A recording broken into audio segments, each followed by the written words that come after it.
Hare Krishna. Somebody can please lead the invocation prayers.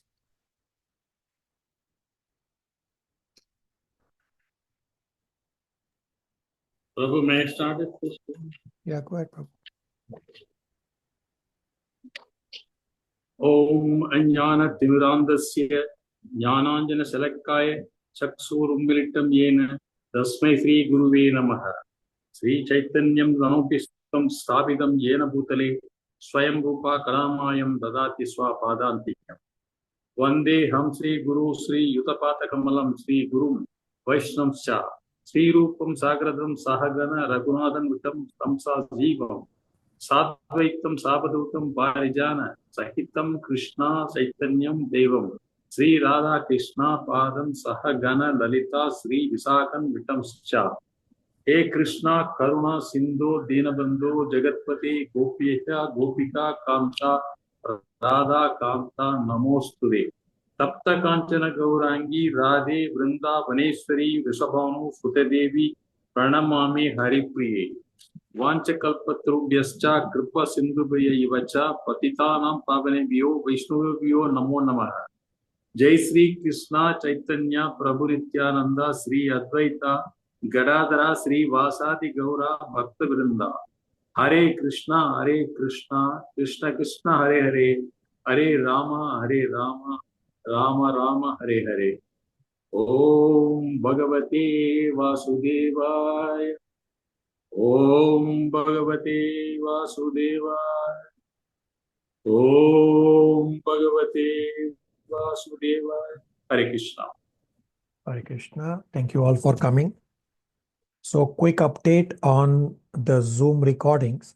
I got a further message from Zoom company that the Zoom recordings that were recorded before 22nd of March of last week and for the past few months before 22nd of March, they will never be able to be played on your phones because when they were recorded, there was an inherent glitch in the recording, whatever was going on.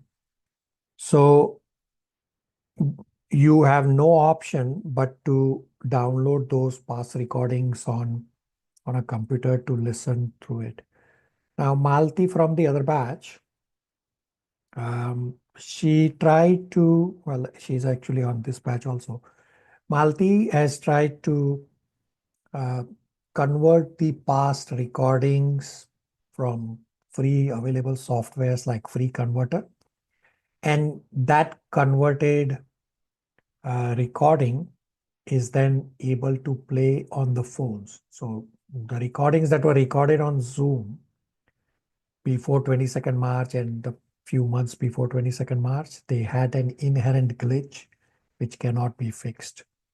So you just have to live with it.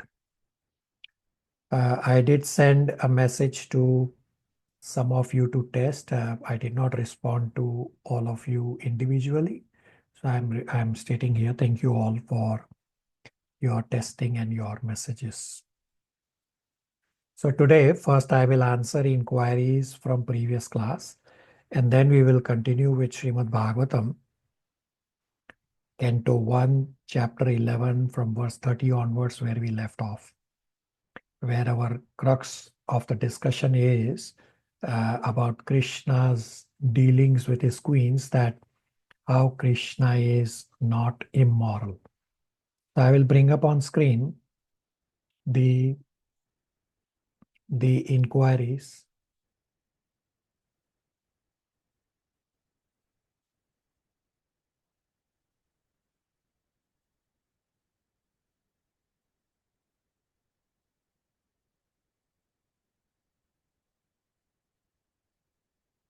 Give me a moment.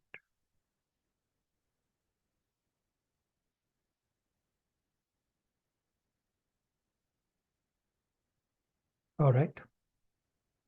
Question number 1. Did the pious kings who followed the principles given by the Lord allow gambling and prostitution, which are against the moral codes of religion? So at our last class, we discussed in one of the purports, Srila Prabhupada said it is better to have a prostitute just on the outskirts of the city limits so as to keep rest of the citizens protected. We will further discuss in upcoming Canto 1, chapters 16, 17, and 18 that Parikshit Maharaj allowed the personification of Kali to reside at places where illicit sex, gambling, etc., immoral activities were going on. Meaning, Parikshit Maharaj allowed Kali to reside where the four regulative principles were not followed. But Kali could not find such a place. Therefore, Kali could not flourish. Meaning, the citizens were so satisfied uh, that they voluntarily avoided to go to such immoral places of prostitution, gambling, etc., even though apparently they might be available just on the outskirts of the city. Does that answer the inquiry? Yes, Pravita.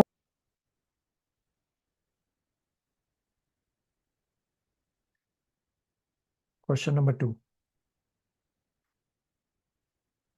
From last week's discussion about the upadhis of the living entities, is this the same concept as the false ego of the soul? I just want to clarify if upadhis means the same as false ego. In Srimad Bhagavatam, Canto 3, Kapila Siksha section, it is described that false ego is the cause of I, me, mine. Meaning, false ego causes us the attachments to the material things, and false ego creates the upadhis. But false ego is separate from the upadhis. Does that answer the inquiry?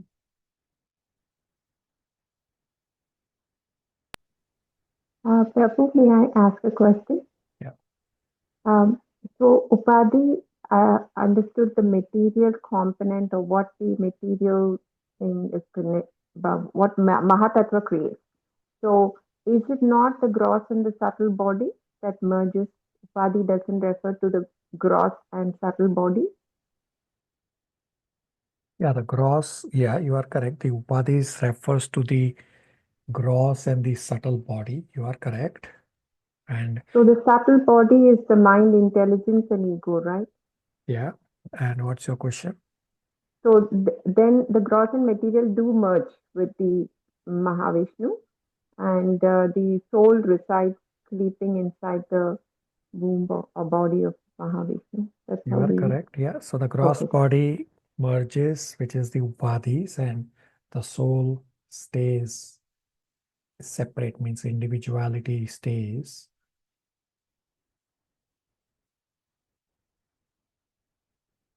Okay. Question number 3.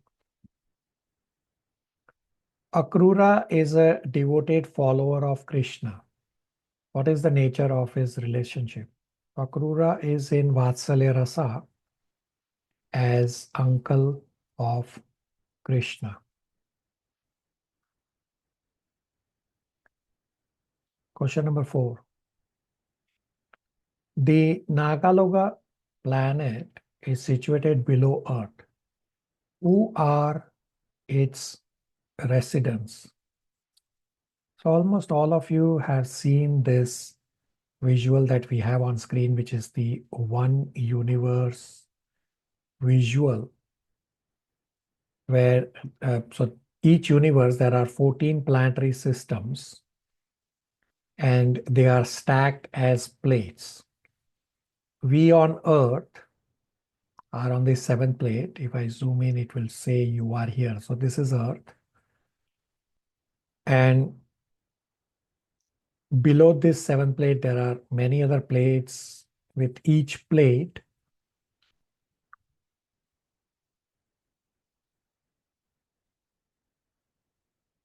each plate or each level having many, many planets.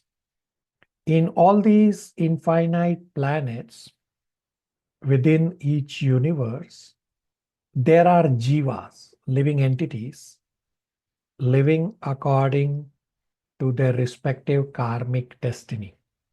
Similarly, at Nagaloka also, there are the same jivas, just in different uh, bodies according to their karmic destiny. Does that answer the inquiry?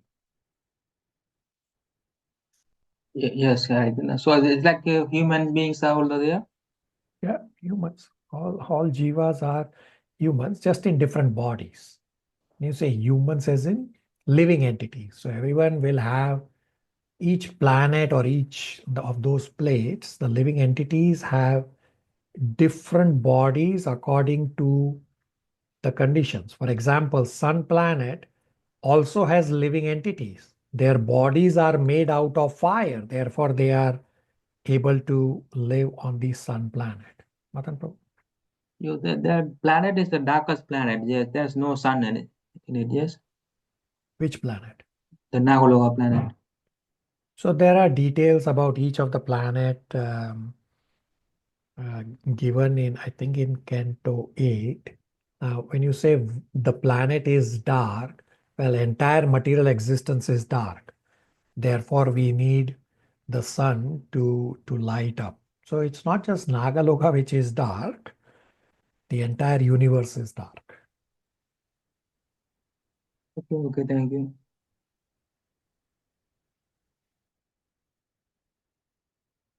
Okay.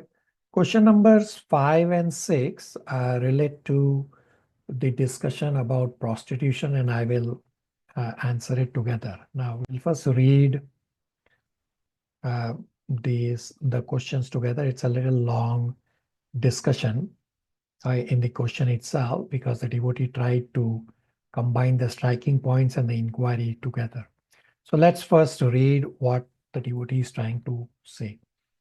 5,000 years back, nice arrangement for facility for prostitute with respected way, though just to keep the society safe from evil-minded person. Then why not current society continue same format for keeping human society safe?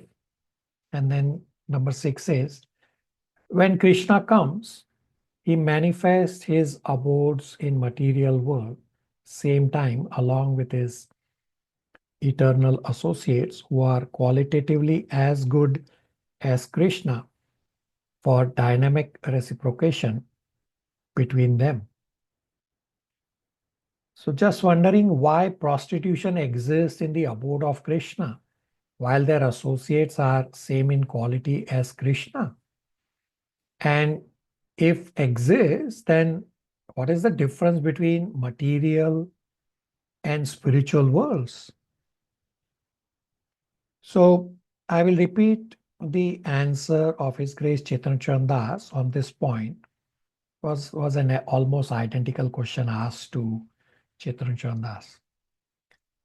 When Krishna comes to the material world, what all is manifested around him, from that how much is material world and how much is part of spiritual world, that is something relative.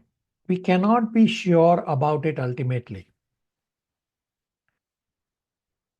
Everything around Lord's Leela is transcendental.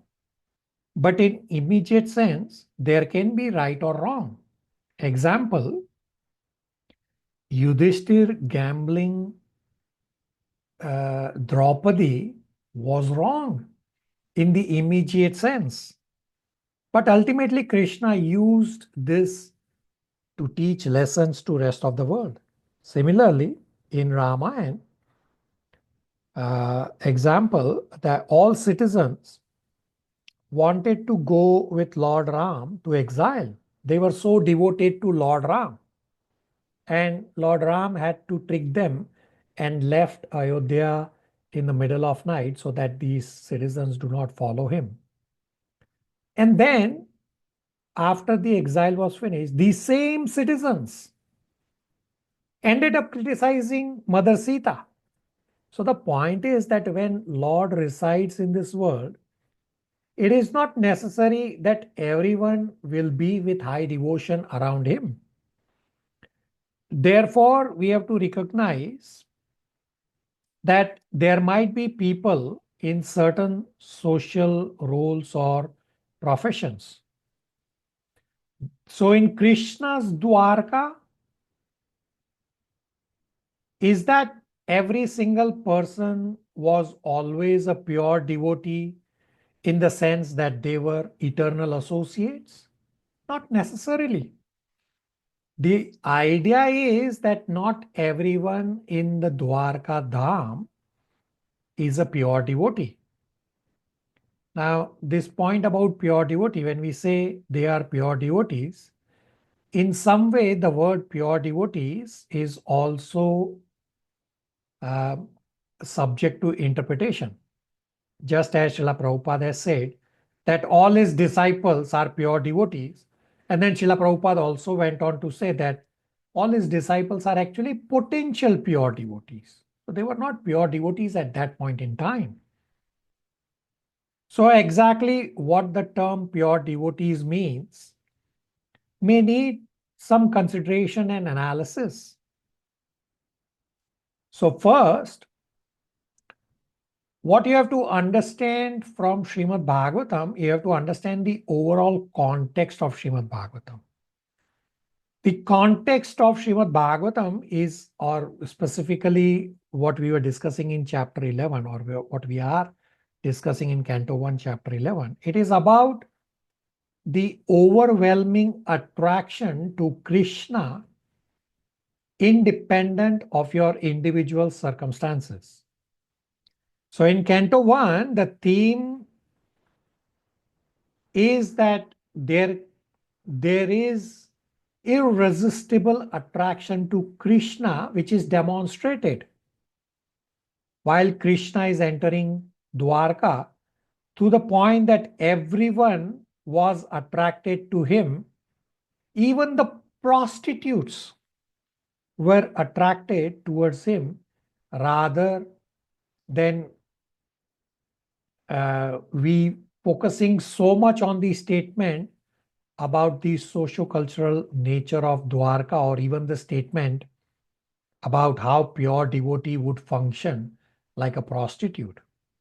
Instead, we can and we should focus more on the fact that Krishna is so attractive that he can create irresistible attraction even among people who are engaged in profession that would be considered not just non-spiritual, but anti-spiritual. And this is the power of attractiveness of Krishna, which is demonstrated through the attraction of prostitutes to him. The other point is about inclusiveness of bhakti.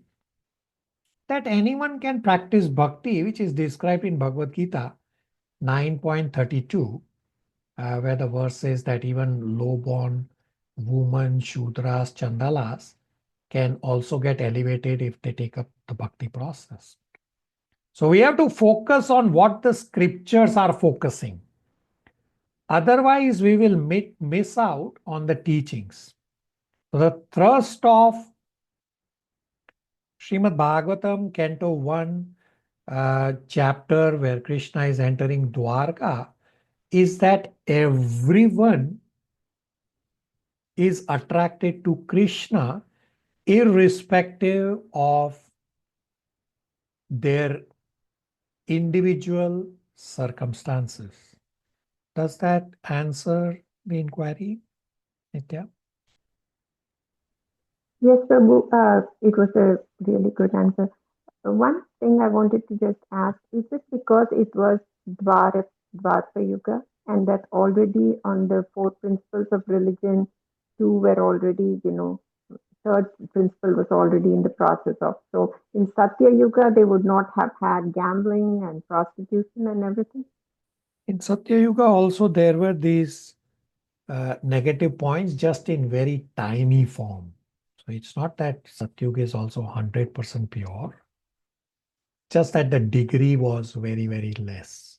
But it's not about Dwarpa Yuga. All yugas have negativity. Material world is full of negativity. Degrees are different. Thank you, Prabhu. So the inclination of people was like more towards the devotional thing. And as the yugas go by, it slowly degrades the good qualities. Thank you. Correct.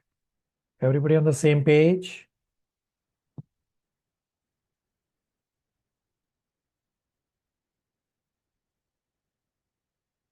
Yes. All right. I will bring up striking points on screen. You have 2 slides. Take snapshot of slide number 1.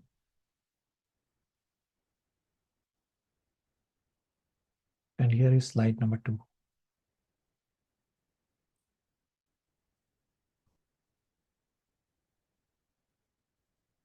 Questions, comments, realizations before we continue?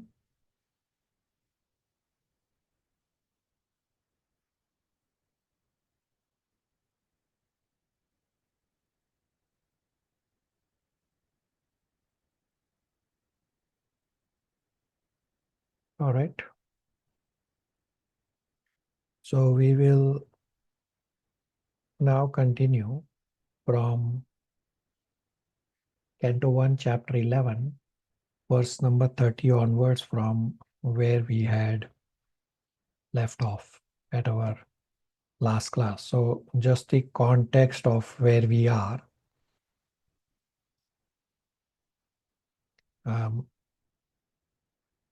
Canto 1, Chapter 11 is on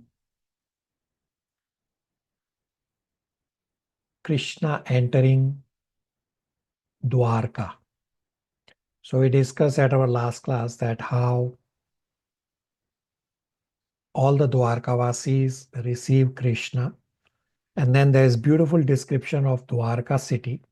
And then Krishna's reciprocation to all the Dwarkavasis, how he is reciprocating differently with different individuals. For example, for parents and uncles, he offered obeisances. For some, he shook hands.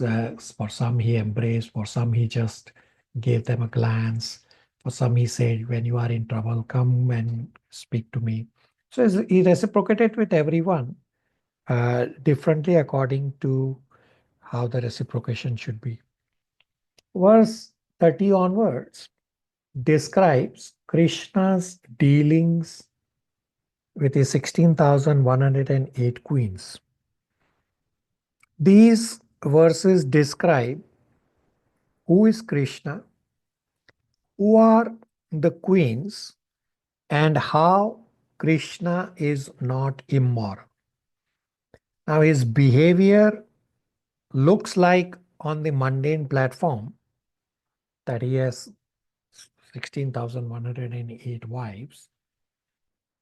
But we need to understand first the truth as to who Krishna is from verse number 30 and the conversation that goes on in this verse.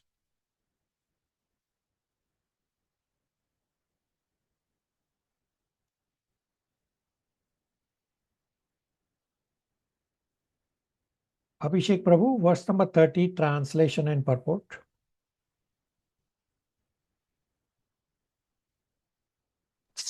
Okay. 30 translation.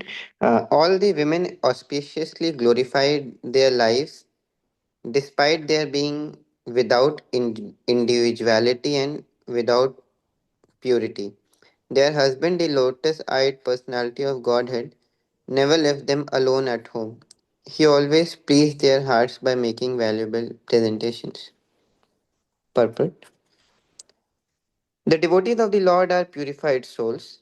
As soon as the devotees surrender unto the lotus feet of the Lord sincerely, the Lord accepts them and thus the devotees at once become free from all material contaminations.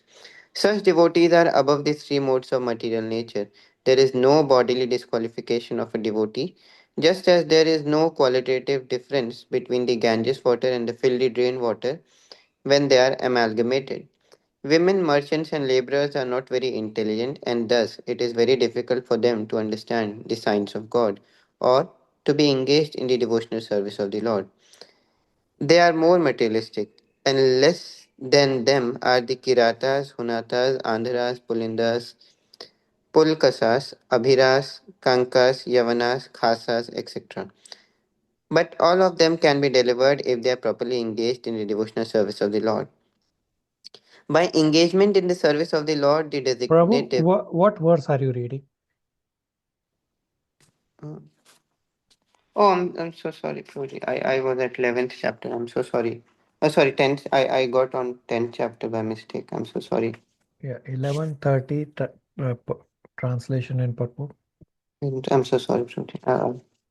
Somehow it flipped. 30, sorry. Verse 30. Thereafter the Lord entered his palaces, which were perfect to the fullest extent. His wives lived in them, and they numbered over 16,000. Purport. The Lord Krishna had 16,108 wives, and for each and every one of them, there was a fully equipped palace, complete with necessary compounds and gardens. Full description of these palaces is given in the 10th canto. All the palaces were made of the best marble stone. They were illuminated by the jewels and decorated by curtains and carpets of velvet and silk, nicely bedecked and embroidered with gold lace. The personality of Godhead means one who is full with all power, all energy, all opulences, all beauties, all knowledge, and all renunciation. Therefore, in the palaces of the Lord, there was nothing wanting for fulfilling all desires of the Lord. The Lord is unlimited, and therefore his desires are also unlimited, and the supply is also unlimited. Everything being unlimited, it is concisely described here as Sarvakamam, or full with all desirable equipments. Hmm. So Krishna is Supreme Personality of Godhead. Bhagwan means he has all six opulences. Therefore, palaces were filled with all desirable articles to satisfy Krishna's desire. Krishna being unlimited, his desires are also unlimited. Therefore, all palaces filled with unlimited desirable articles is not to be taken as a situation for conditional living being. This is the proof that he is Supreme Personality of Godhead. This is the truth. When ignorant people claim that Krishna is just like one of us, having relationship with wives, therefore Krishna is just like a mundane person. And we will soon read and understand all this, that how Krishna is not immoral. Divya, verse 31 translation.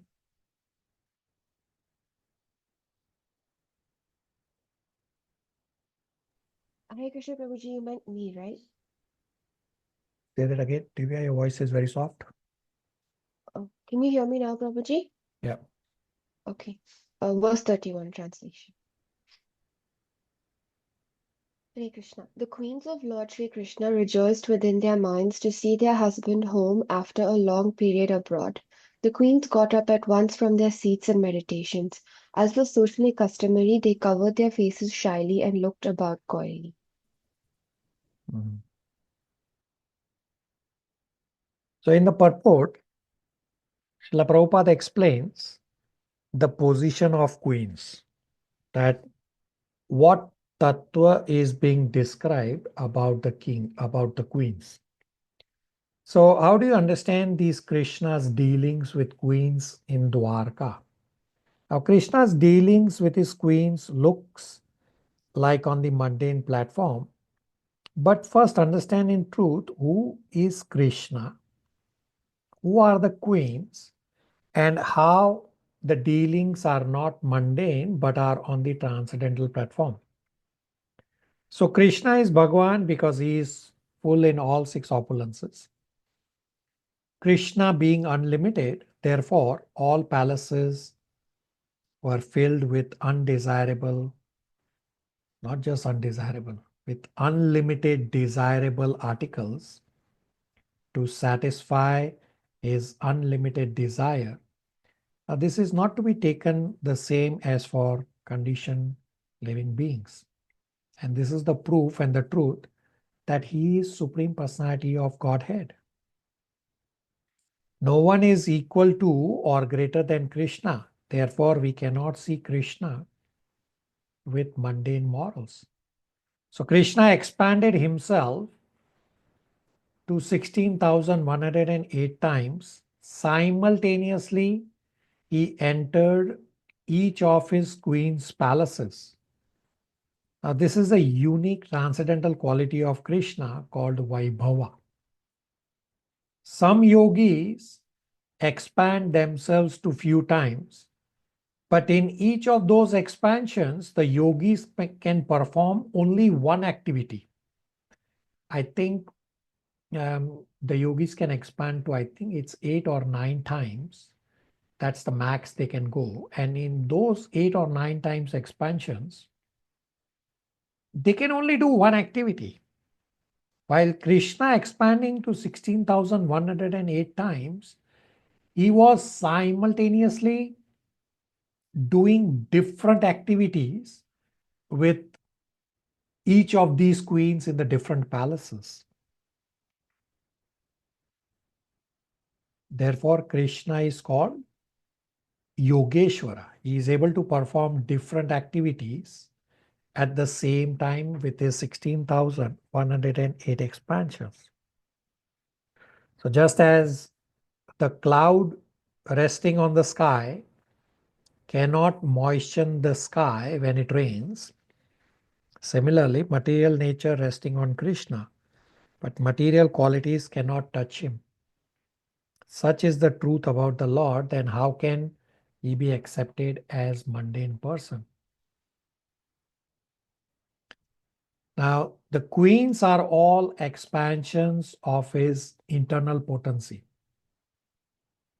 So the potent and the potencies are perpetually exchanging transcendental pleasures known as pastimes of the Lord. Since queens are expansions of the internal potency, there cannot be even a tiny tinge of smell of mundane lust in them. The queens are not to be taken as ordinary ladies. Their below mentioned vows are never seen in ordinary ladies in the world.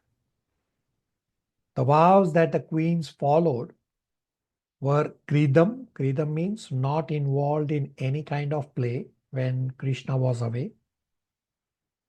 Then Sharira Samskaram, all these Sanskrit words are there in the verses. Sharira Samskaram means not decorating their body because Krishna is not with them while Krishna was away on other duties. Then Samjotsava Darshanam, that they did not attend any public function during the time Krishna was away. Then Hastam, they were not entertaining themselves. And Paragreya, that they did not go to other people's house. So you visualize who in the material world can follow all these vows that the queens were following. The queens were able to follow all these cent%. Therefore,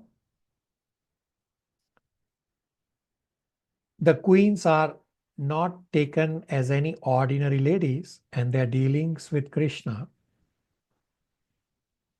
are on the transcendental platform.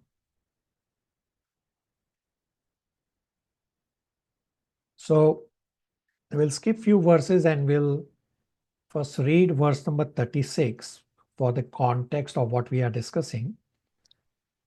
And to support what I just described is described in verse number 36. Nitya, 36 translation. Yes, Prabhu. 36 translation. Although the queen's beautiful smile and fruitive dances were all spotless and exciting, and although they could conquer Cupid himself by making him give up his bow in frustration, and although even the tolerant Shiva could fall victim to them, still, despite all the magical feats and attractions, they could not agitate the senses of the Lord. So the different gestures like raising eyebrows, giving smiles, etc., are signs of lusty desires. So if you say queens who have these beautiful smiles, affectionate dealings with Krishna, they were on the platform of lusty desires. No, this proposition is being defeated in this verse number 36. In 31 verse, we established that the queens are expansions of internal potency of the Lord. And in verse 36, there is no mention of these inappropriate dealings.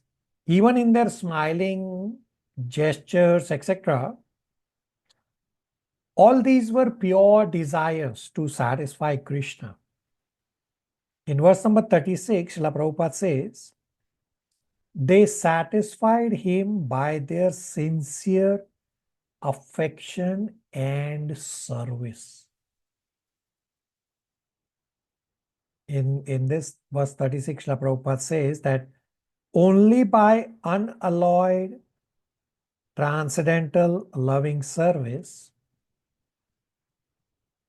one can satisfy the Lord, and this is how the queens satisfy the Lord.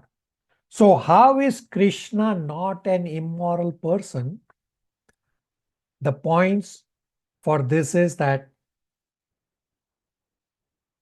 the gestures of the queens, such as raising eyebrows or giving smiles, etc., seem as the signs of lusty desires. The queens are expansion of internal potency of the Lord, hence in their dealings, even in their smiling gestures, etc., all these were pure. These smiles and these gestures had no lusty desires. The queens could satisfy the Lord only by unalloyed transcendental loving affection and service. Now, some of the queens actually tried to attract Krishna by their smiles, but the queen's beautiful smiles, gestures were all spotless, and there was no trace of karma. And some of the queens who tried to attract Krishna only by their smiles and gestures and not by service, Krishna was not attracted at all, because Krishna's senses are transcendental. So whenever the queens were showing these artificial signs or these magical feats, which was devoid of love and devotion, they were not able to disturb Krishna's transcendental senses at all. Thus, the queens could not attract Krishna. And the only way for the queens to attack Krishna was by unalloyed transcendental loving affection and service attitude, when it was totally free from mundane lusty desires. Vishwanath Chakravarti Thakur explains that these dealings of the queens are not at mundane level, but is indicative of the deep prema coming from their swarupa, the internal potency. The internal potency is desiring to give pleasure to Krishna. Now further, Cupid gave up his arrow because Cupid could not attract Krishna. Cupid is able to attract only at the material level. Cupid could see that the queens could attract Krishna with their smiles and bashful glances when it was associated with love and devotion. Thus, this is the proof that the attraction was arising from the queen's swarupa, that the internal Ladini Shakti is acting to give pleasure to Krishna. Thus, we prove that Krishna's dealings with queens is not mundane, but is at the transcendental level. Krishna is not immoral. Krishna is not attracted by lusty desires. Those ignorant about the truth of Krishna, they take Krishna as a mundane person and they find fault with Krishna and they speculate that the Lord is just like one of them. I will pause here for any questions, comments, realizations.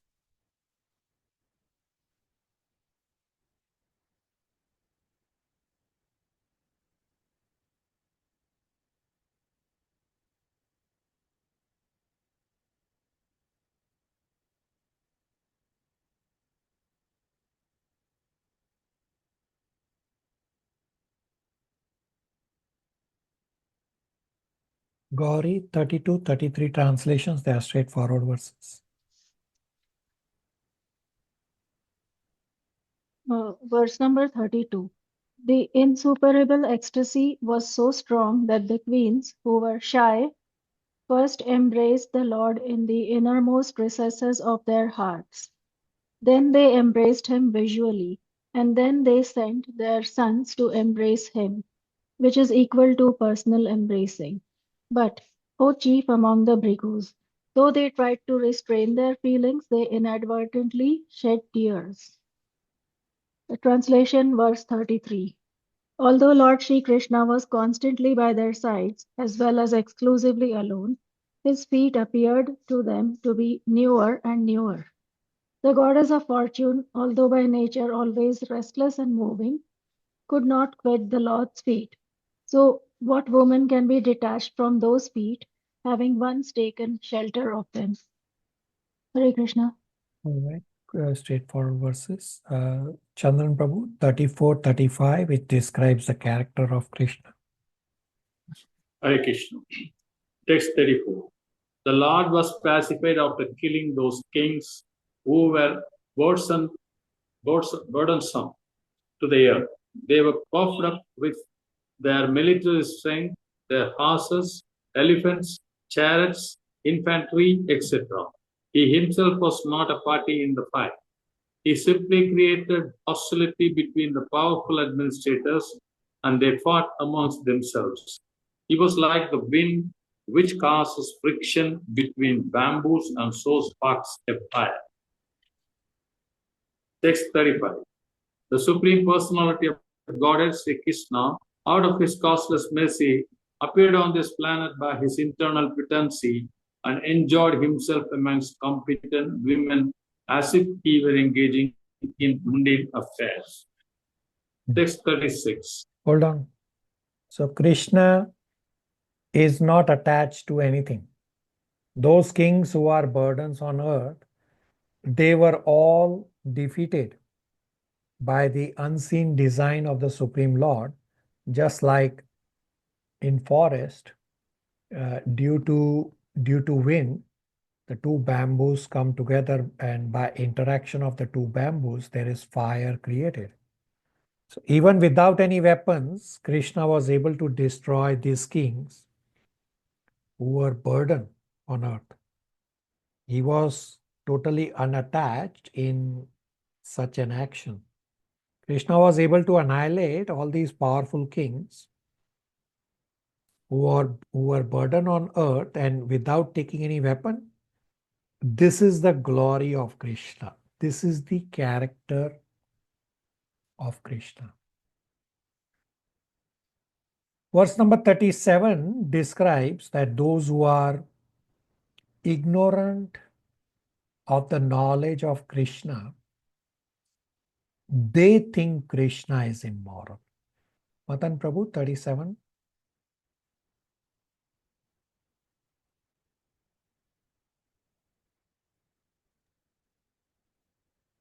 The common materialistic conditioned souls speculate that the Lord is one of them. Out of their ignorance, they think that the Lord is affected by matter, although he is unattached. And verse number 38, 39 are also straightforward verses. Mayank Prabhu, 38, 39 translations.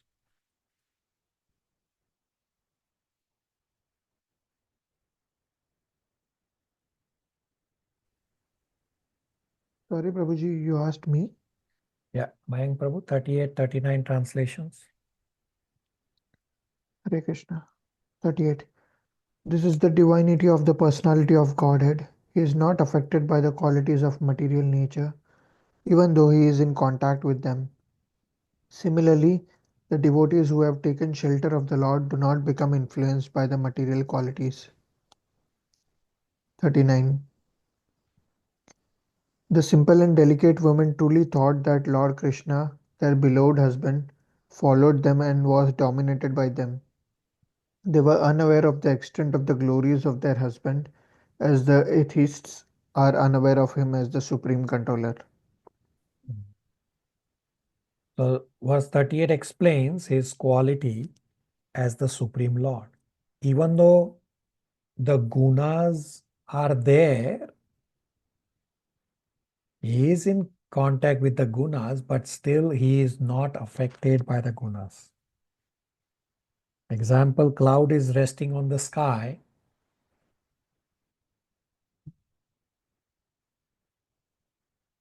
but cannot moisten the sky when it rains, even though the cloud is hanging on the sky. So material nature is resting on Krishna, but material qualities cannot touch Krishna. Such is the power of Supreme Personality of Godhead. Even though he is apparently in Prakriti, but he is not affected. He is not influenced by the qualities of Prakriti. This is the truth about Supreme Lord, about Krishna. He is such a person. Then how can he be accepted as a mundane person? Questions, comments, realizations?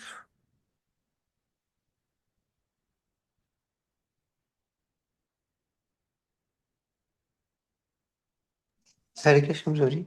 Go ahead, Abhishek, go ahead. Prabhuji, in its previous translation, it said that Lord Krishna caused hostility among the administrators. Like, how do we see that he caused them their fight? Krishna appeared on earth to remove this burden.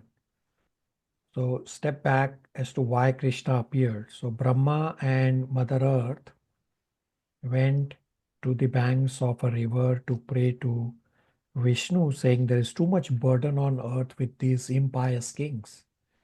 And Vishnu heard the message and took the message to Krishna. And Krishna informed Vishnu that Krishna himself will appear to remove these burdens from earth. And Vishnu passed on the message to Brahmaji, the demigods, and Mother Earth. So Krishna appeared for this purpose, to remove the impious people, and he caused them to fight among themselves.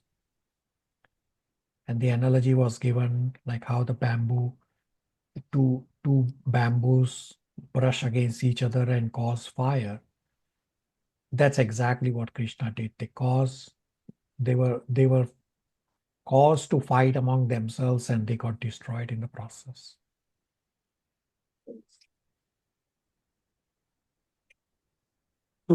Thank you. Thus ends the Bhaktivedanta purports of the first canto, 11th chapter of Srimad Bhagavatam, entitled Lord Krishna's Entrance into Dwarka.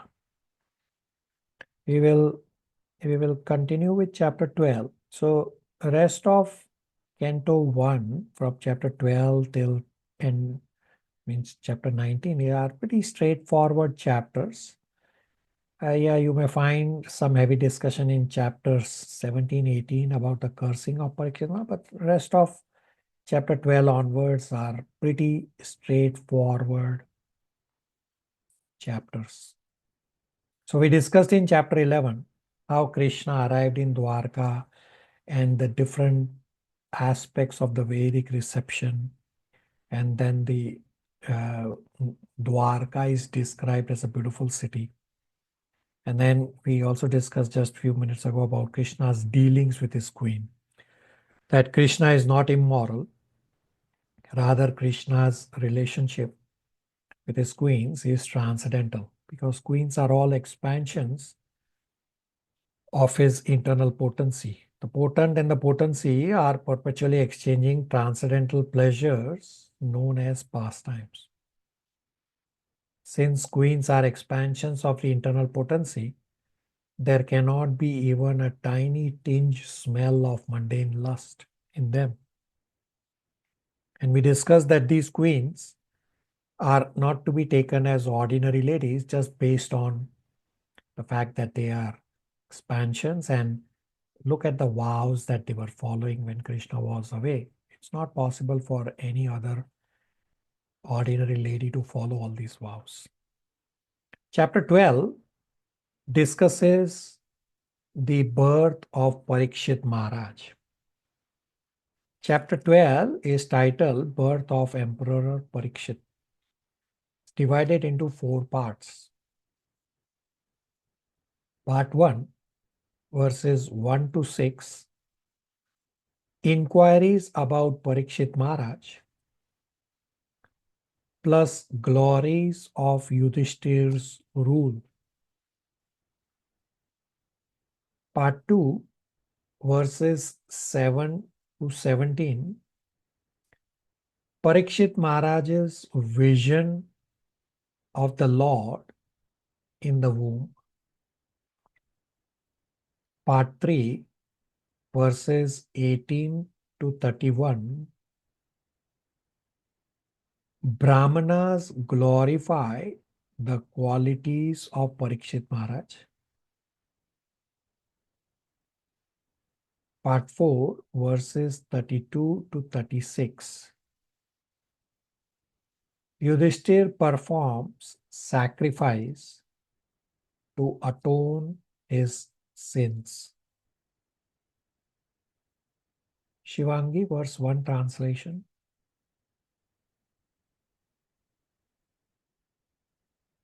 Hare Krishna. Text 1. The sage Shaunaka said, the womb of Uttara, Mother Maharaja Parikshit, was spoiled by the dreadful and invincible Brahmastra weapon released by Ashwatthama. But Maharaja Parikshit was saved by the Supreme Lord. So, step back and see the connection. We will soon see the connection, and we'll get Shivangi to read back and forth. So Krishna arrived in Dwarka, received by residents and the queens, and all of a sudden, where is this question coming from? And we'll see the connection that because the sages have assembled to hear about Krishna Katha, so the sages are not asking these questions randomly. Actually, there is a link. So Saunaka Rishi asked this question to Suta Goswami because they wanted to continue hearing that in Canto 1, Chapter 7, this question was there, and that topic could not continue because of other topics explained after Krishna protected Parikshit Maharaj in the womb. The other topics were about Kunti Maharani's prayers and Bhishma Dev's prayers. And now Saunaka Rishi is bringing that discussion back because sages are interested in hearing Krishna Katha. So the connecting dot for 1.12.1 is verse number 1.4.9. So Shivangi will read 1.4.9 translation. Yes, Prabhuji, 1 minute.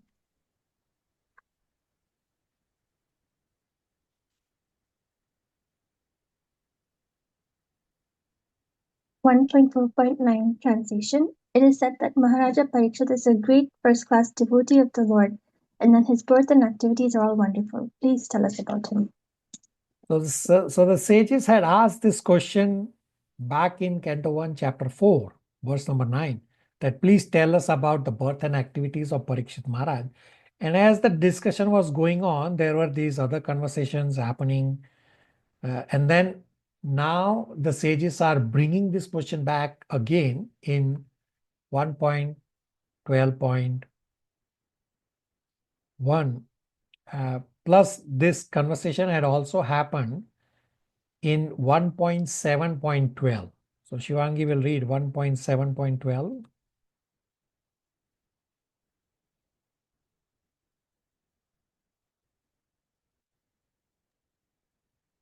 1.7.12 Translation. Sutta Goswami thus addressed the rishis headed by Shanaka.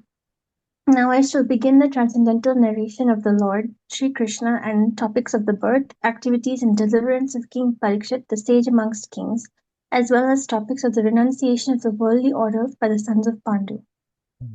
So Sutta Goswami is saying, I'm going to describe this. And now in 1.12.1 onwards, Sutta Goswami is actually going to describe the birth of Parikshit Maharaj and his activities.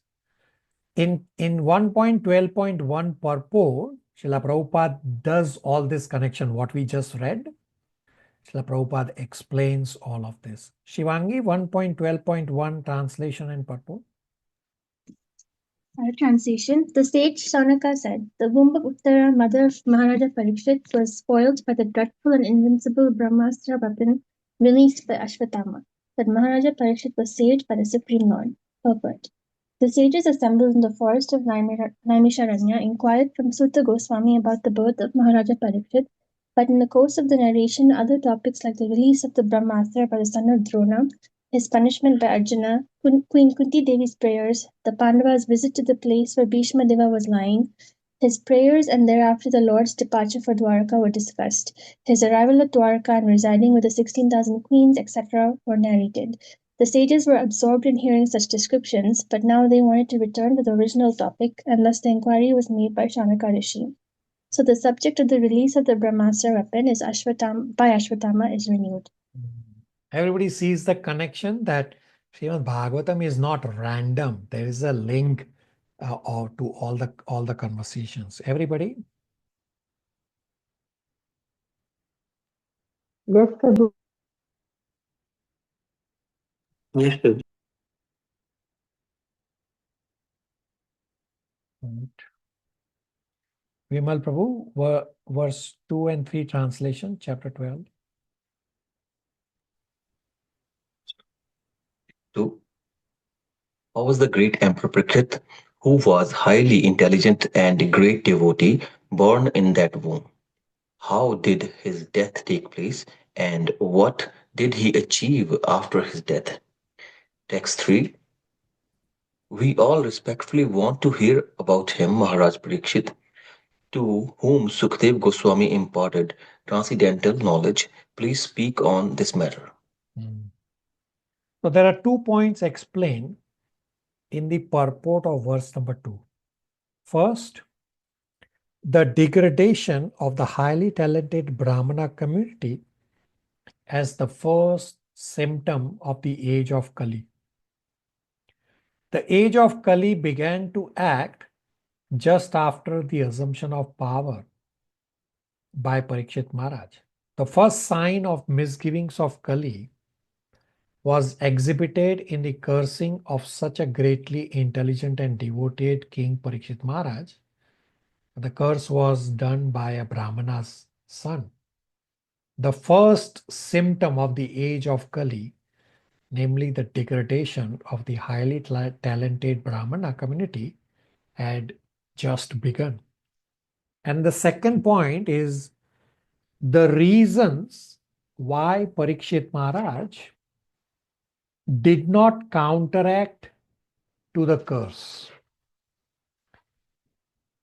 The reasons are that Parikshit Maharaj is specially famous as the one who is protected by Vishnu.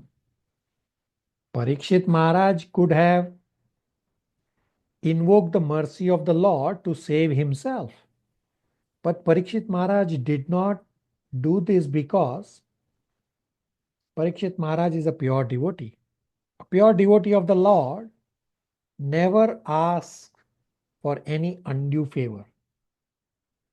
Parikshit Maharaj knew that the curse of Brahmana's son was unjustified, but Parikshit Maharaj did not counteract the curse because Parikshit Maharaj knew that the age of Kali had begun. And Parikshit Maharaj did not want to interfere with the current of time. Rather, Parikshit Maharaj prepared himself to meet death very cheerfully and very appropriately. Everybody with me?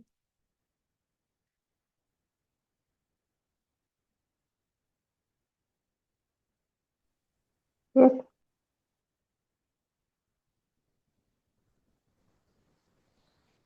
Verses Yes. 4 to 6 describes Yudhishthir's devotion to Sir Krishna.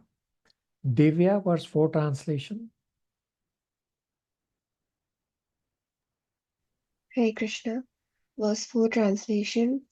Sri Sutta Goswami said, Emperor Yudhishthir administered generously to everyone during his reign. He was exactly like his father.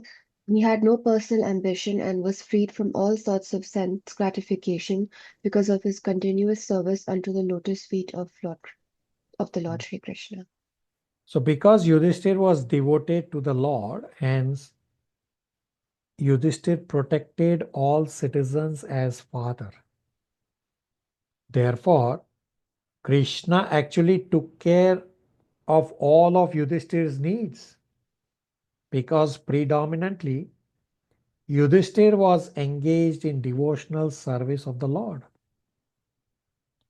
Yudhishthir did not have any attachment.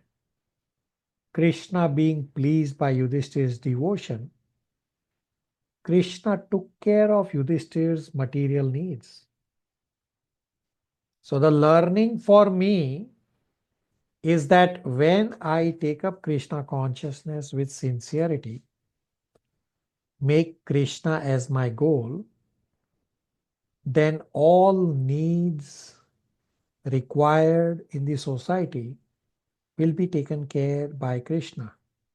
Our dear Srila Prabhupada is perfect example for this, that Prabhupada came to the Western world with $8 in his pocket and a bag of cereal and Srimad Bhagavatam. What can you get with $8? But look what Srila Prabhupada achieved. He created more than 108 dhams all over the world. How? Because Krishna provided for all of this. Divya, verse 4, purport fast pace, and in the purport, Prabhupada explains the perfect management of the state administration. And you can do the comparison as we read to the purport. Verse 4 purport. As mentioned in our own introduction, there is a need for the science of Krishna in human society for all the suffering of humanity in the world. And we simply request the leading personalities of all nations to take to the science of Krishna for their own good, for the good of society, and for the good of all the people in the world. So it is confirmed herein by the example of Maharaja Yudhishthir that the personality of goodness. In India, the people hanker after Ramaraja because the personality of Godhead was the ideal king, and all other kings or emperors in India controlled the destiny of the world for the prosperity of every living being who took birth on earth. Herein, the word praja is significant. The etymological import of the word is that which is born. On earth, there are many species of life from the aquatics up to the perfect human beings, and all are known as prajas. Lord Brahma, the creator of this particular universe, is known as the Prajapati because he is the grandfather of all who have taken birth. Thus, praja is used in a broader sense than it is now used. The king represents all living beings, the aquatics, plants, trees, reptiles, birds, animals, and man. Every one of them is a part and parcel of the Supreme Lord, and the king, being the representative of the Supreme Lord, is duty bound to give proper protection to every one of them. That is not the case with the presidents and dictators of this demoralized system of administration, where the lower animals are given no protection while the higher animals are given so-called protection. But this is a great science which can be learned only by one who knows the science of Krishna. By knowing the science of Krishna, one can become the most perfect man in the world, and unless one has knowledge in this science, all qualification and doctorate diplomas acquired by academic education are spoiled and useless. Maharaja Yudhishthir knew the science of Krishna very well, for it is stated here that by continuous cultivation of this science, or by continuous devotional service to Krishna, he acquired the qualification of administering the state. The father is sometimes seemingly cruel to the son, but that does not mean the father has lost the qualification to be a father. A father is always a father because he always has the good of the son at heart. The father wants every one of his sons to become a better man than himself. Therefore, a king like Maharaja Yudhishthira, who was the personality of goodness, wanted everyone under his administration, especially human beings who have better developed consciousness, to become devotees of Lord Krishna, so that everyone can become free from the trifles of material existence. His motto of administration was all good for the citizens. For his personified goodness, he knew perfectly well what is actually good for them. He conducted the administration on that principle and not on the Rakshashi demonic principle of sense gratification. As an ideal king, he had no personal ambition, and there was no place for sense gratification because all his senses at all times were engaged in the loving service of the Supreme Lord, which includes the partial service to the living beings who form the parts and parcels of the complete whole. Those who are busy rendering service to the parts and parcels, leaving aside the whole, only spoil time and energy, as one does when watering the leaves of the tree without watering the root. If the water is poured on the root, the leaves are enlivened perfectly and automatically. But if water is poured on the leaves only, the whole energy is spoiled. Maharaja Yudhishthira therefore was constantly engaged in the service of the Lord, and thus the parts and parcels of the Lord, the living beings under his careful administration, were perfectly attended with all comforts in this life and all progress in the next. That is the way of perfect management of state administration. So Srila Prabhupada saying that some administrators protect based on their sense gratification, that animals are slaughtered and people who are less than animals are protected and even put in administrative positions. Yudhishthir had no personal interest. Yudhishthir protected all citizens, including animals, as father. And actually, Yudhishthir, even though as king, served the citizens, did not act as boss for them. Everybody can see the comparison with today's society upside down.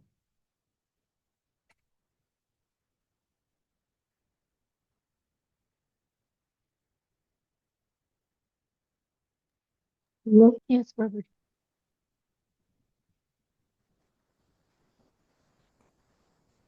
All right. Abhishek Prabhu, verse 5 and 6 translations. Hare Krishna Prabhuji. Text 5. News even reached the celestial planets about Maharaj Yudhishthir's worldly possessions, the sacrifices by which he would attain a better destination, his queen, his stalwart brothers, his extensive land, his sovereignty over the planet Earth, and his fame, etc. Text 6. O Brahmanas, the opulence of the king was so enchanting that the denizens of heaven aspired for it. But because he was absorbed in the service of the Lord, nothing could satisfy him except the Lord's service. So when someone is hungry, you give him Gopinath's garland, it does not satisfy the person because the person is actually hungry. But Yudhishthir was satisfied because Yudhishthir's mind was completely attached to service of Mukunda. He was completely satisfied because he was not attached to anything material. And the news of the opulence of Yudhishthir reached even heaven. Even demigods desired to have such opulences as Yudhishthir. Because Yudhishthir was not attached to anything except the continued service unto the lotus feet of Mukunda, therefore Yudhishthir became completely satisfied. Verses 7 to 11 describe Parikshit Maharaj's situation in the womb. Nitya, 7 translation, 7 purport, and then 8 translation. Yes, Ravi.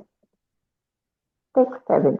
O son of Brigu, Saunaka, when the child Parikshit, the great fighter, was in the womb of his mother Uttara and was suffering from the burning heat of the Brahmastra thrown by Ashwatthama, he could observe the Supreme Lord coming to him. Purpose. Death generally involves remaining in trance for 7 months. A living being, according to his own action, is allowed to enter into the womb of a mother by the basis of a father's semen, and thus he develops his desired body. This is the law of birth in specific bodies according to one's past actions. When he is awake from trance, he feels the inconvenience of being confined within the womb, and thus he wants to come out of it, and sometimes fortunately saves the loss of such liberation. Maharaj Parikshit, while in the womb of his mother, was struck by the Brahmastra released by Ashwatthama, and he was feeling the burning heat. But because he was a devotee of the Lord at once appeared within the womb by his all-powerful energy, and the child could see that someone else had come to save him. Even in that helpless condition, the child Parikshit endured the unbearable temperature due to his being a great fighter by nature, and for this reason the word Veera has been used. Text 8 translation. He, the Lord, was only thumb high, but he was all transcendental. He had a very beautiful, blackish, infallible body, and he wore a dress of lightning yellow and a helmet of blazing gold. Thus he was seen by the child. So, Parikshit Maharaj in the womb of the mother was struck by Brahmastra. And even in the womb, Parikshit Maharaj is a fighter. And in the womb, what Parikshit Maharaj saw is described that Parikshit Maharaj saw a beautiful person, Krsna. Krsna is all transcendental. He had a blackish body, and Parikshit Maharaj was astonished that who is this protecting me? So this description of Krishna with a blackish body, having the lightning yellow garment and helmet of blazing gold. Others have also seen this, what Parikshit Maharaj saw in the womb, and they have similar description, which is there throughout Srimad Bhagavatam, which will come up as we go. Everybody on the same page?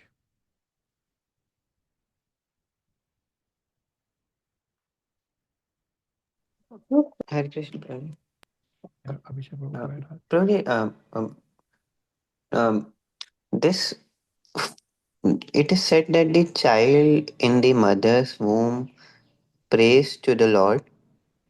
But it seems here that the child praying doesn't know about the Lord exactly, but he's praying because Parikshit Maharaj was also, even though he physically saw the Lord, but he was not sure who he is.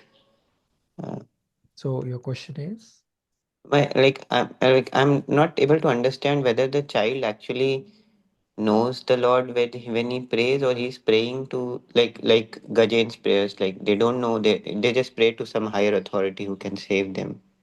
Yeah. So Gajendra also knows. So Gajendra is a elephant in the current life and was a devotee in the previous life. So in the miserable state, he remembered his previous life and that he was a devotee, and he remembered the Lord. So this is described at great length in Srimad Bhagavatam, Canto 3. Shivangi and Chandran Prabhus are here from the other batch where we have discussed this. So the child in the womb prays to the Lord, the child knows the Lord. While in the womb, the child is still in his original Swarupa. Every single child. And they know the Lord, and in Srimad Bhagavatam, Canto 3, it's described that the child is praying to the Lord and the child doesn't actually want to come out of the Lord. It's only the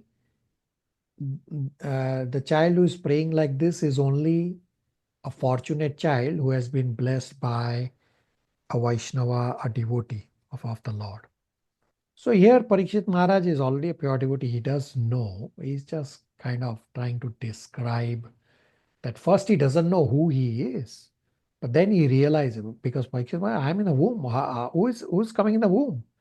So he's just astonished that what is going on? All of a sudden that there's this Brahmastra and somebody has come to protect, but he actually knows, and therefore he goes on to describe the beautiful form of the Lord.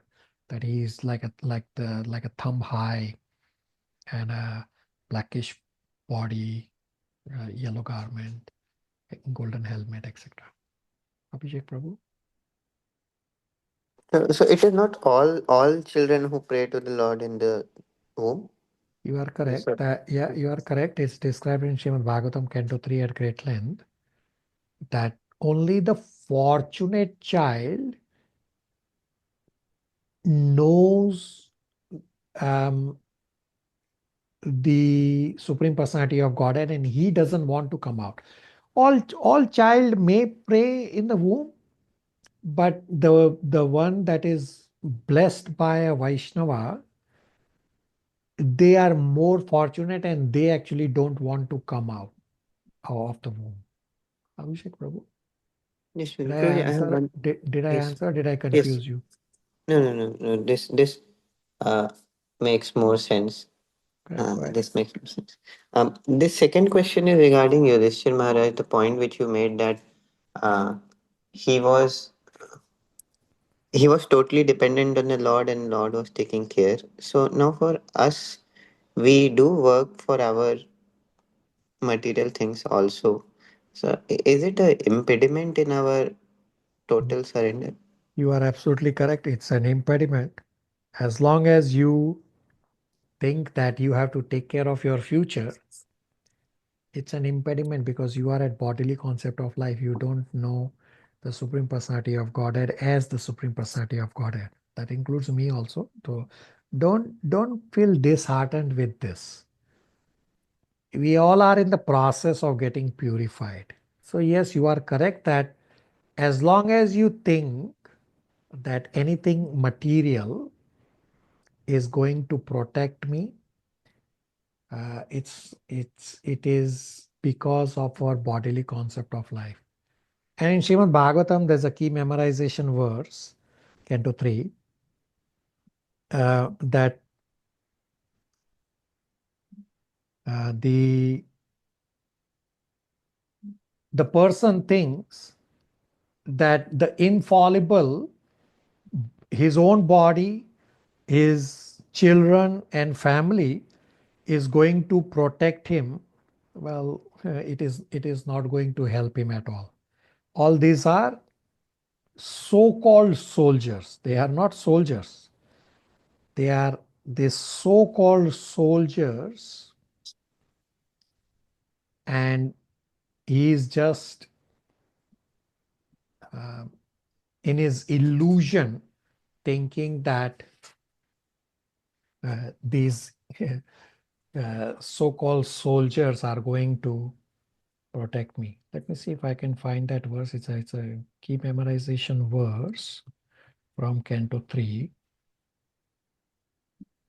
And that should answer your question to perfection.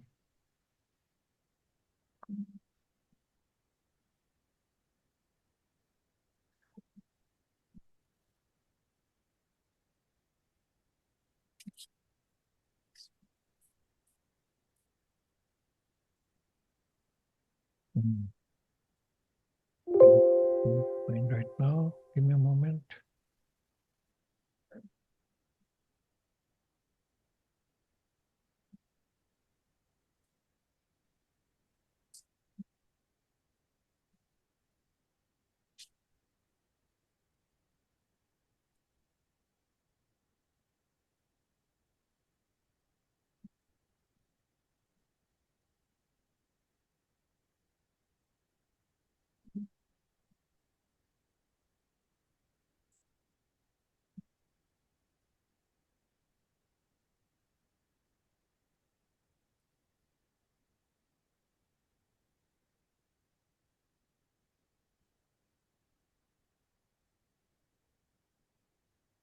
I'm trying to look for the words. It's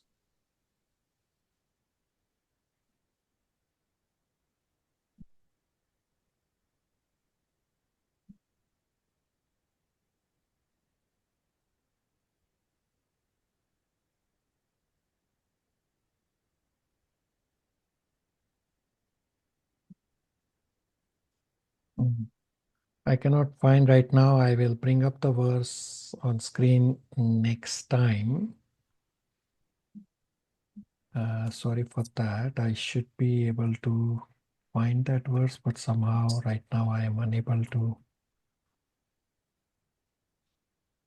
Thank you, Prabhuji. I think the query got answered.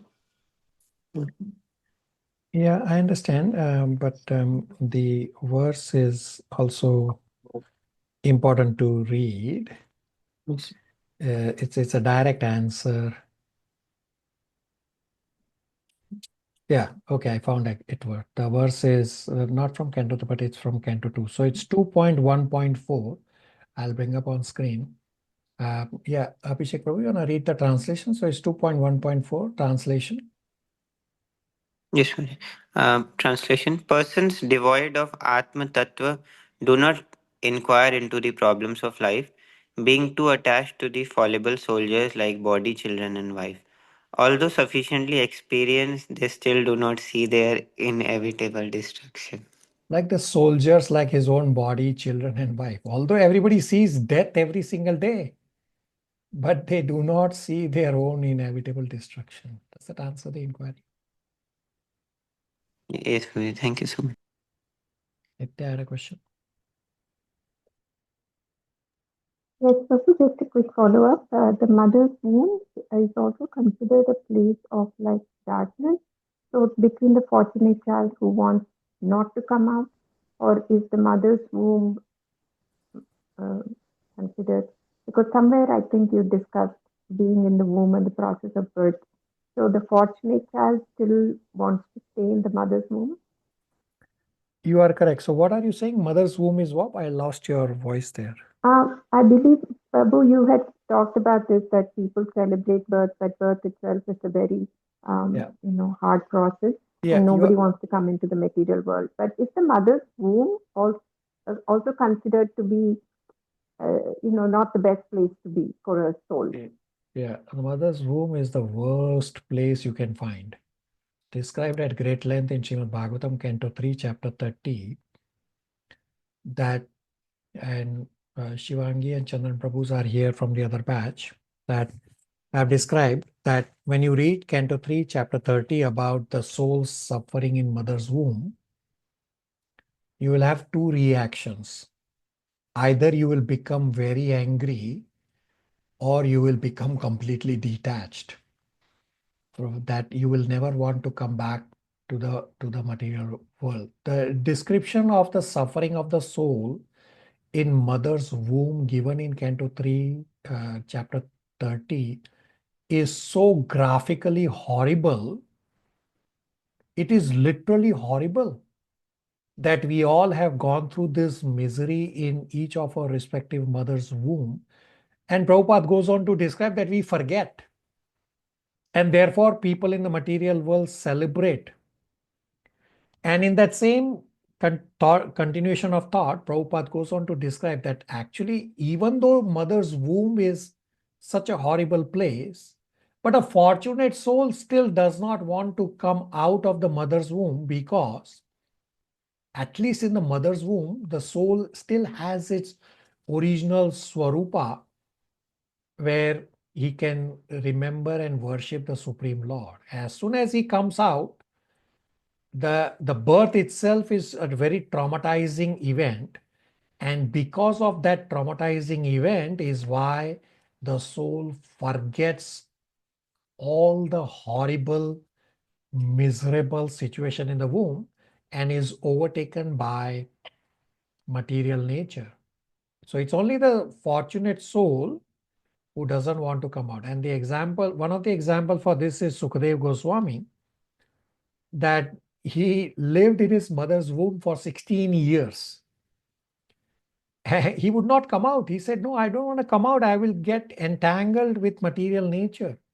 And then the Supreme Lord himself had to come and tell him while he was still talking through the mother's womb. And the Lord gave him this guarantee that you are already a pure devotee. Mother Nature is not going to touch you. That's when he came out of mother's womb after 16 years. Nitya, everybody. Thank you, Prabhu. You answered all the questions.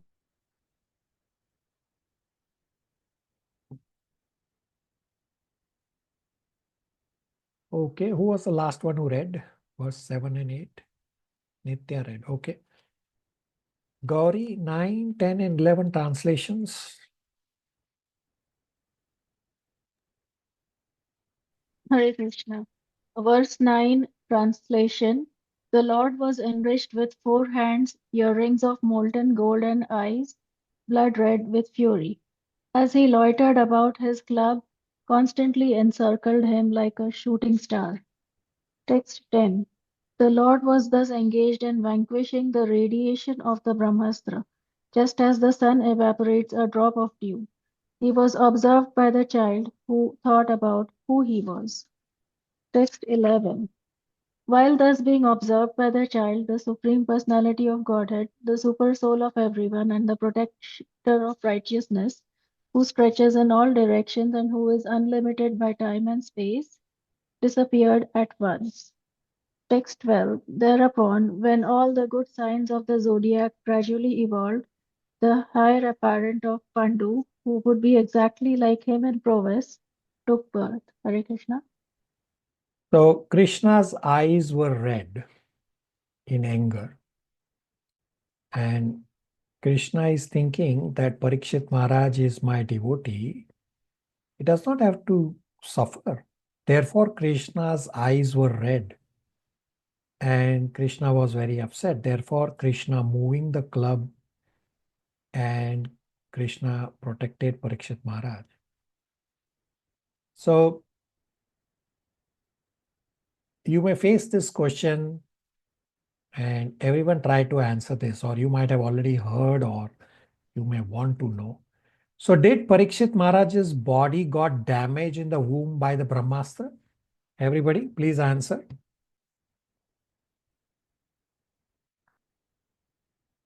No, Prabhuji. No, Prabhuji, No. protected by the No, Prabhuji. Rest of you did not answer. I don't know, Prabhuji. Pretty, I'm not sure, but I've heard that it did. Okay. But I'm not sure of reference. Okay. So I got different answers and exactly the reason. So it's described later on that actually Parikshit Maharaj's body got destroyed by Brahmastra. And Krishna gave a new body to Parikshit Maharaj while Krishna was there protecting. The Brahmastra is invincible weapon. So the Brahmastra goes on to destroy Parikshit Maharaj's body in the womb while Krishna is still trying to protect him. It's just a very tiny space and the heat is just so much. And this is explained in Srimad Bhagavatam 3.3.17. You can make a note 3.3.17, 17. in the purport, Prabhupada explains what I just described, that Parikshit Maharaj's body actually got destroyed in the womb, and while Krishna was protecting him, Krishna gave him another body, and that's how Parikshit Maharaj is what he was. Everybody on the same page?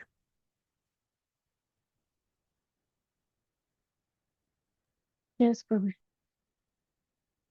Yes, So in verse number 12 that we just read, it describes the birth of Parikshit Maharaj, and Srila Prabhupada talks about Garbhadan Samskar multiple times in these verses. And question may come up that about this astrology and can we control the constellation of stars or not? And Prabhupada talks about astrology in the purport that astrology is a great science. It is a correct science, but currently no one knows how to use it accurately. Therefore, if you go to an astrologer, one astrologer will tell you one thing, the other astrologer will tell you another thing. There may be few overlap points, but because no one is qualified in this great science of astrology, therefore there are these differences in what one astrologer says versus what other astrologer says. Chandran Prabhu, verse 12 purport, which talks about the astrology. Hare Krishna. Text 12. Translation, whereupon when all the good signs of the zodiac gradually evolved, the heir apparent of Pandu, who would be exactly like him in prowess, took birth. Purport. Astronomical calculations of stellar influences upon a living being are not supposition, but are factual. As confirmed in Srimad Bhagavatam, every living being is controlled by the laws of nature at every minute, just as a citizen is controlled by the influence of the state. The state laws are grossly observed, but the laws of material nature, being subtle to our gross understanding, cannot be experienced grossly. As stated in the Bhagavad Gita 3.9, every action of life produces another reaction, which is binding upon us, and only those who are acting on behalf of Yagna, Vishnu, are not bound by reactions. Our actions are judged by the higher authorities, the agents of the Lord, and thus we are awarded bodies according to our activities. The law of nature is so subtle that every part of our body is influenced by the respective stars, and a living being obtains his working body to fulfill his terms of imprisonment by the manipulation of such astronomical influence. A man's destiny is therefore ascertained by the birth time constellation of stars, and a factual horoscope is made by a learned astrologer. It is a great science, and misuse of the science does not make it useless. Maharaja Parikshit, or even the personality of Godhead, appear in certain constellation of good stars, and thus the influence is exerted upon the body, thus born at an auspicious moment. The most auspicious constellation of stars takes place during the appearance of the Lord in this material world, and it is specifically called Jayanti, the word not to be abused for any other purposes. Maharaja Parikshit was not only a great Kshatriya emperor, but also a great devotee of the Lord.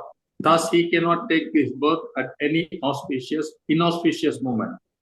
As a proper place and time is selected to receive a respectable personage, so also to receive such a personality as Maharaja Parikshit, who was especially cared for by the Supreme Lord, a suitable moment is chosen when all good stars assembled together to exert their influence upon the king.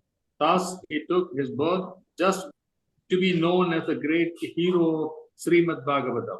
This suitable arrangement of astral influences is never a creation of man's will, but is the arrangement of the superior management of the agency of the Supreme Lord. Of course, the arrangement is made according to the good or bad deeds of the living being.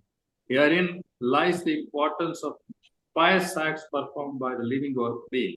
Only by pious acts can only be allowed to get good wealth, good education, and beautiful features. The samskaras of the school of Sanatana Dharma, man's eternal engagement, are highly suitable for creating an atmosphere for taking advantage of good stellar influence. And therefore, Garbhadana Samskara are the first seedling purificatory process prescribed for the higher caste, is the beginning of all pious acts to receive a good, pious, and intelligent class of men in human society. There will be peace and prosperity in the world due to good and sane population only. There is hell and disturbance only because of the unwanted, insane populace addicted to sex indulgence. Hare Krishna. So Garbhadan Samskar is one follows so that spiritual soul appears in the mother's womb. So we cannot control constellation of stars, but by following proper samskars, such as Garbhadan Samskar, the stars align by higher arrangement. So the suitable arrangement by astrology is not the will of a man, but is the arrangement of superior management of the agency of the Lord. When people of the world follow samskars, it influences the stars. So Lord is pleased how people are following. Hence, there will be good constellation and the baby will be good educated, etc. And this word Jayanti, the word Jayanti is not to be used for ordinary people of the world, but Jayanti is to be used for the Lord only. Everybody on the same page? Questions, comments, realizations?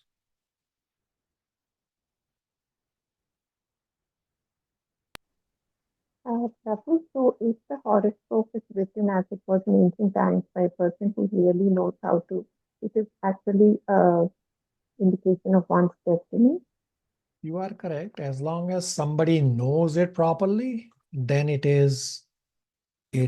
describes destiny properly. So there is a ISKCON devotee, I think in Mayapur. I can't remember where I am in the devotees from the Bhagavatam class, Bhakti Vaibhav class. They have described that there is one devotee, I think he's in Mayapur.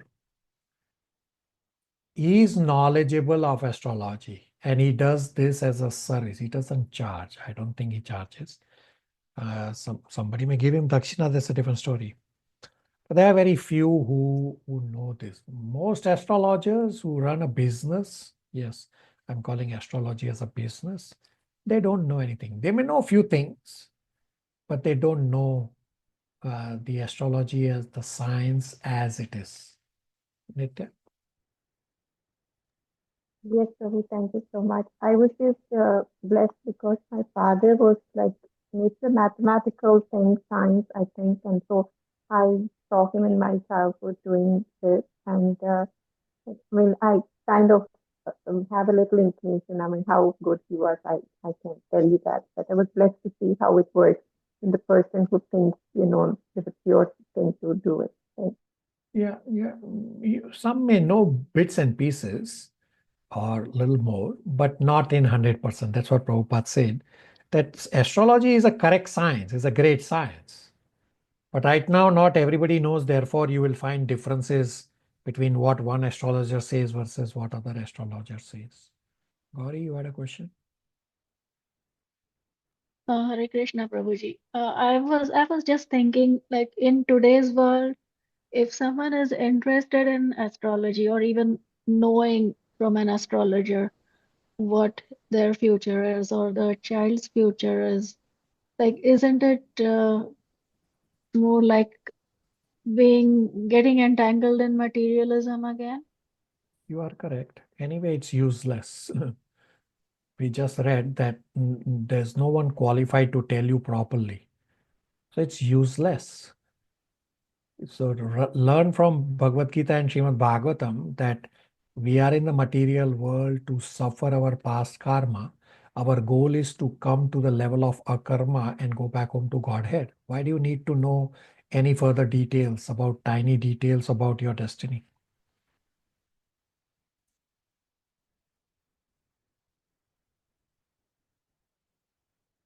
All right. Matan Prabhu, verse 13, 14, translations are straightforward.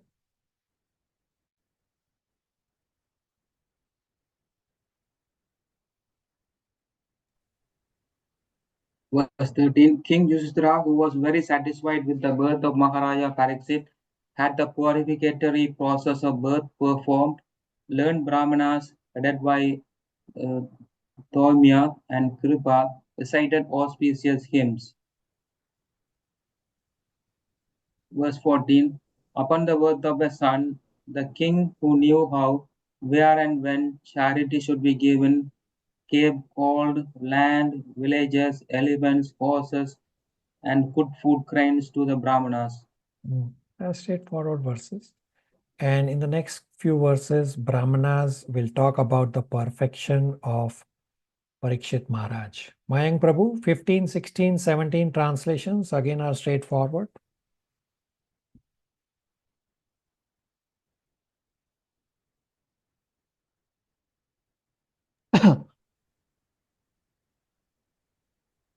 Hare Krishna.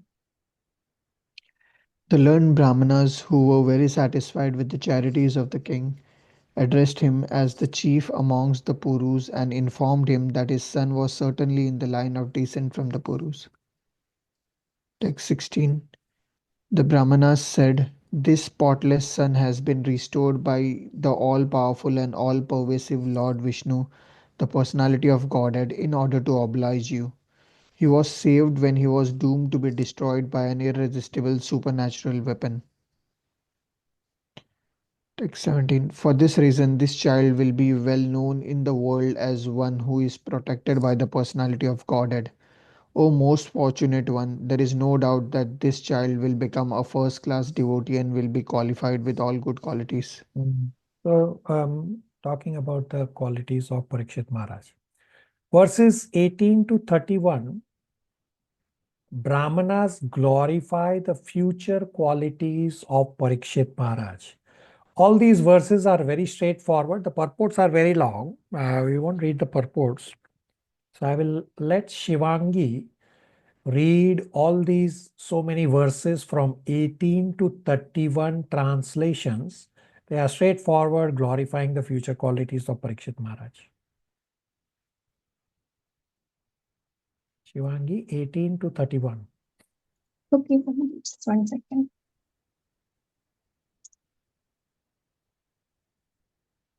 Text 18, translation.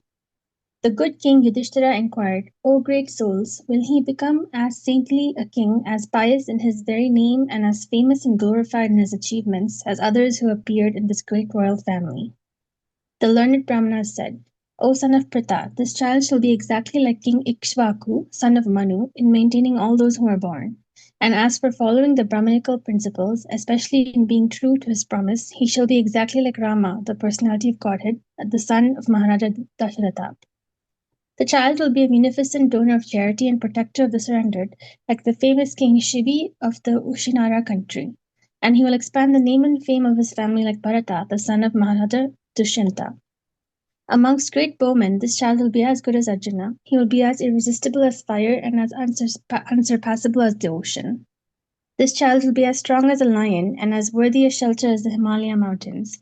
He will be forbearing like the earth and as tolerant as his parents. This child will be like his grandfather Yudhishthira or Brahma in equanimity of mind. He will be munificent like the lord of Kailasha hill, Shiva, and he will be the resort of everyone like the supreme personality of Godhead Narayana, who is even the shelter of the goddess of fortune. This child will be almost as good as Lord Sri Krishna by following in his footsteps. In magnanimity, he will become as great as King Rantideva. and in religion he will be like Maharaja Yayati. This child will be like Bali Maharaja in patience, a staunch devotee of Lord Krishna like Prahlada Maharaja, a performer of many Ashwamedha horse sacrifices, and a follower of the old and experienced men. This child will be the father of kings, will be like sages. For world peace and for the sake of religion, he will be the chastiser of the upstarts and the quarrelsome. After hearing about his death, which will be caused by the bite of a snake bird sent by a son of a brahmana, he will get himself freed from all material attachment and surrender unto the personality of Godhead, taking shelter of him. Text 28. After inquiring about proper self-knowledge from the son of Vyasadeva, who will be a great philosopher, he will renounce all material attachment and achieve a life of fearlessness. Text 29. Thus, those who were expert in astrological knowledge and in performance of the birth ceremony instructed King Yudhishthira about the future history of his child. Then, being sumptuously remunerated, they all returned to their respective homes. So his son would become famous in the world as Parikshit, examiner, because he would come to examine all human beings in his search after that personality whom he saw before his birth. Thus he would come to constantly contemplate him. Text 31. As the moon in its waxing fortnight develops day after day, so the royal prince Parikshit very soon developed luxuriantly under the care and full facilities of his guardian grandfathers. Hare Krishna. So the word Parikshit means examiner. That how he got the name Parikshit, that after his birth, Parikshit Maharaj kept inquiring with everybody, are you the Supreme Personality of Godhead? Are you the Supreme Personality of Godhead who came to protect me in the womb? And that's how he is known as Parikshit. So Srila Prabhupada is saying that if given an impression of Krishna from very childhood, certainly the child becomes a great devotee. Therefore, Prabhupada has talked about Garbhadan Samskar multiple times in this chapter and throughout Srimad Bhagavatam. So if a child is born without samskara ceremony, then the parents can still create those impressions to make the child a great devotee. I have given this example before for one of a devotee from our class. So the devotee didn't follow the Garbhadan Samskar before begetting the child. But after the child was already there in the womb, the devotee from our class, she followed creating these impressions by doing japa every day, by reading Krishna book every day, by attending Bhagavad Gita, Srimad Bhagavatam classes, and up to the moment of giving birth, it just so happened that my spiritual master was in Toronto at the time, and I sent the link for the live class. So this devotee from our class was listening to my spiritual master's live Srimad Bhagavatam, and throughout the previous 6 months or so, was continuously almost every day reading Krishna book, Bhagavad Gita, and the child is a live example.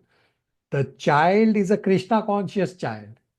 That the child is involved from the very young age in Krishna conscious activities at an ISKCON temple. Very young child. The child is involved in Krishna conscious activity. So it's a live example from what the scriptures are describing. Questions, comments, realizations? Hare Krishna, Prabhuji. Prabhuji, do people, so devotees, do they follow this Garbhadana Samskar now? Yeah, devotees do follow the Garbhadan Samskar for sure. Those who know about it, specifically initiated devotees, they do follow. I mean, I'll tell you one thing that they have to do. There are a few steps that the Garbhadan Samskar that they have to follow, and our Siksha Guru, His Grace Bhakti Yoga Prabhu, is more knowledgeable on the Garbhadan Samskar steps. One of the things that the husband and wife have to do, that before conceiving the child, they have to chant at least 50 rounds on that day, 50, at least. They can chant more, both of them, and then engage in begetting the child, and that's how they get a Krishna conscious child. So there are many devotees, at least, I mean, I know more than few in Toronto temple. have followed this process and they have a Krishna conscious child. So that the example that I gave you for the devotee from our class, so that the wife is a devotee, the husband is more materialistic, so they couldn't really follow the Garbhadan Samskar from before, like how the devotees would follow. So therefore, the alternative option for the wife was that she will follow the rest of the processes of reading scriptures such as Bhagavad Gita, Srimad Bhagavatam, Krishna book, and doing japa. And still the child came out as a devotee. Abhishek Prabhu and everybody. Thank you. Thank you. All right. The last few verses 32 to 36 is about Yudhishthir's sacrifice. Vimal Prabhu, 32, 33, 34 translations. Just at the time, King Yudhishthir was considered performing a horse sacrifice to get rid from sins incurred from fighting with kinsmen. But he becomes anxious to get some wealth, for there were no surplus funds outside to fine and tax collections. Text 33. Understanding the heartly wish of the king, his brothers, as advised by the infallible Lord Krishna, collected sufficient riches from the north left by the king Matharu. Text 34. By those riches, the king could purchase the ingredient for 3 horses sacrifice. Thus, the pious king Yudhishthir, who was very fearful after the battle of Kurukshetra, pleased Lord Hari, the personality of Godhead. Hare Krishna. So Yudhishthir needed money for the fire sacrifice. And the question becomes why Yudhishthir could not use the tax money. Because Yudhishthir is not an ordinary king. Money collected from taxes should be used for the well-being of the citizens, not what happens right now, that the politicians use the tax money for their own advantage to promote their own re-election and whatnot. So the tax money was untouched by Yudhishthir because that tax money is kept for the well-being of the citizens. He just got the required funds by the money that was left somewhere in the north that Krishna advised them. Vimal Prabhu, 35, 36 translations. 35. Lord Shri Krishna, the personality of Godhead, being invited to the sacrifice of Maharaj Yudhishthir, saw to it that they were performed by qualified twice-born brahmanas. After that, for the pleasure of the relatives, the Lord maintained a few months. Text 36. O Sunuka, thereafter the Lord, having bade farewell to King Yudhishthira, Draupadi, and other relatives, started for the city of Dwarka, accompanied by Arjuna and other members of the Yadu dynasty. Hare Krishna. So Krishna had left for Dwarka and Yajna was not yet performed, and then Krishna came back to help Yudhishthir. So after the sacrifice was performed, Krishna stayed there because Subhadra, Uttara, Draupadi, Pandavas were there. And Krishna stayed for the pleasure of relatives because Krishna is a person. Krishna has feelings. If you don't want Krishna, Krishna will not reciprocate with you. Dwarkavasis did not know anything beyond Krishna. Therefore, Krishna reciprocated. So Krishna said, okay, I have to take permission to again go back. Now recall what happened that previous time in the previous chapter when we read Krishna left Hastinapur and went to Dwarka. Krishna went by himself. This time, read verse number 36, when Krishna has again come back to Hastinapur for the fire sacrifice and now Krishna is going back again to Dwarka. This time, Arjuna is also going with Krishna to Dwarka. Last time he did not go. And there is a reason why Arjuna is going with Krishna this time. Will come up very soon in subsequent chapters, this discussion. And now that Krishna has completed all tasks, so the Pandavas want to know what is Krishna's next plan. And therefore, Arjuna is going to Dwarka with Krishna. And this will come up in subsequent chapters discussion. Any questions, comments, realizations? Hare Krishna, Prabhuji. Hare Krishna. Previously, it was described that Yudhishthir did not commit any sins, but still, and why did he do the horse sacrifices? Yeah, he's still acting as a human. That okay, if you are doing something wrong, this is what you should do, sacrifice. Now, this fire sacrifice is another thing, and the horse sacrifice is another. His main purpose is with the horse sacrifice is to have the complete control of the world and satisfy the Lord. That is his main interest. The others are secondary. Thank you.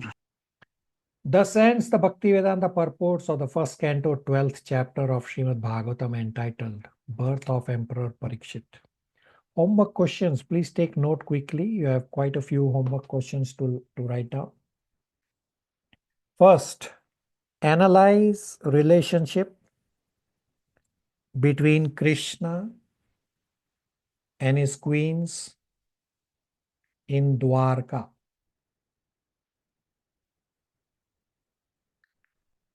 Comes from chapter 11, verses 30 to 39.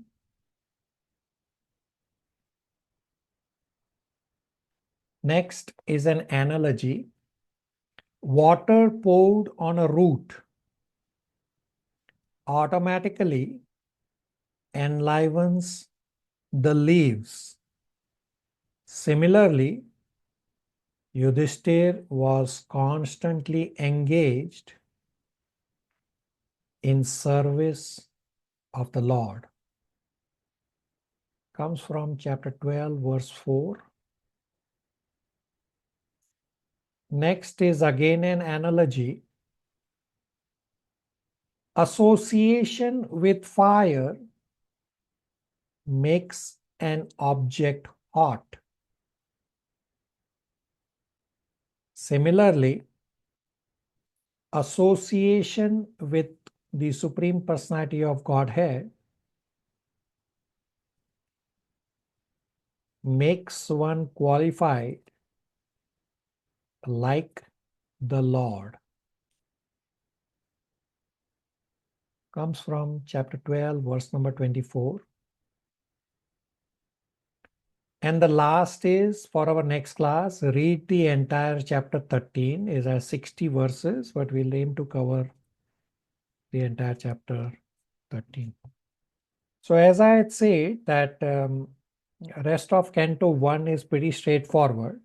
So in the next 2 months, April and May, we will finish Canto 1, maybe the first week of June. We will finish Canto 1. It probably serves well for Matan Prabhu, who has taken shelter from my spiritual master, and my spiritual master is going to visit Toronto around August. So one of the criteria for my spiritual master is to read certain books before you get initiation, and finishing Canto 1 is one of the criteria, one of the requirement. I'm hoping Matan Prabhu that helps you. And of course, the other classes that Matan Prabhu is anyway there, such as Bhagavad Gita, Nectar of Instruction, Nectar of Devotion. So Matan Prabhu is also there in the other class where Nectar of Instruction is going to get finished today, and Nectar of Devotion will get finished in the next 2 months also. So all those timings are hopefully working in favor of Matan Prabhu, that in the first week of June, Srimad Bhagavatam will also finish and Nectar of Devotion will also finish for you. Matan Prabhu, does that help you? Yes, thank you so much. Right, very good. It actually is your super excellent endeavor to attend multiple classes and simultaneously also try to complete my Guru Maharaj's separate modules that you have to complete, the Bhakti Jumpstart course that my Guru Maharaj has. Yeah, I have to keep him updated, I think so. Yep. All right. Very good. All right. We are just past 9 a.m. here in Toronto. We'll stop here. Hare Krishna, everybody. Hare Hare Krishna. Krishna. Hare Hare Krishna. Krishna. Hare Krishna. Krishna, Thank you. everybody. Hare Krishna, Prabhuji. Thank you.